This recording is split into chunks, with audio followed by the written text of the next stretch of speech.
আবদুল্লাপুর থেকে যাব হচ্ছে সিরাজগঞ্জ শহরে। আমাদের ভাড়া নিচ্ছে 400 টাকা করে, এমনি ভাড়া 300 টাকা করে, 100 টাকা বেশি নিচ্ছে। আমি এখানে প্রায় আধা ঘন্টা যাবৎ দাঁড়িয়ে আছি।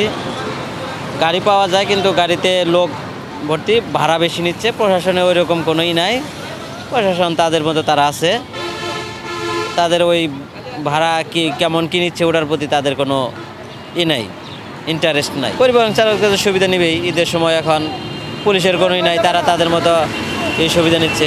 সিরাজগঞ্জ যাচ্ছি, দাঁড়ায় আছি তো অনেকক্ষণ ধরে, ভাড়া একটু বেশি। এমনি নর্মাল দিনে যা ভাড়া, এখন ভাড়া 50 টাকা 100 টাকা করে বেশি নিচ্ছে। কোনো কার্যক্রম নাই, প্রশাসন ভাড়ার দিক দিয়ে সবসময় মানে বেখেয়াল, কোনো তৎপরতা দেখতেছি না, লোকজন বেশি, দাঁড়ায় যেতে হবে। 11টা থেকে এখন তো প্রায় 12:30 বেজে গেল, প্রায় 1.5 ঘন্টা যাবো দাঁড়িয়ে আছে, এখনও গাড়ি পাচ্ছি না। আমি যাবো জামালপুরের বক্সিগঞ্জে। এখন যে কয়টা গাড়ি দেখলাম প্রত্যেকটা গাড়ি ভরপুর, তার মানে এখানে যাত্রী নেওয়ার মতো কোনো স্পেস ফাঁকা নাই।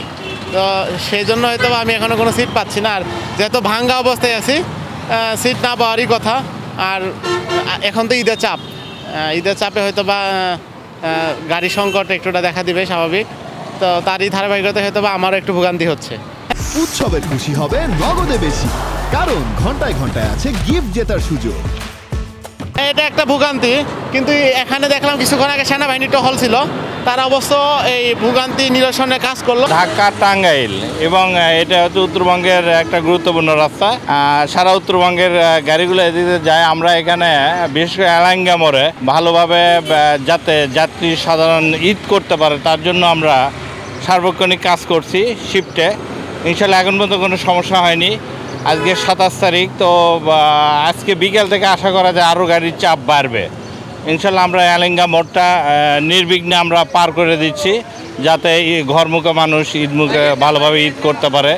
এর জন্য আমরা নিরলসভাবে কাজ করছি। ইনশাল্লাহ আশা করা যায় এখন পর্যন্ত কোনো সমস্যা হয়নি, সামনেও হবে না।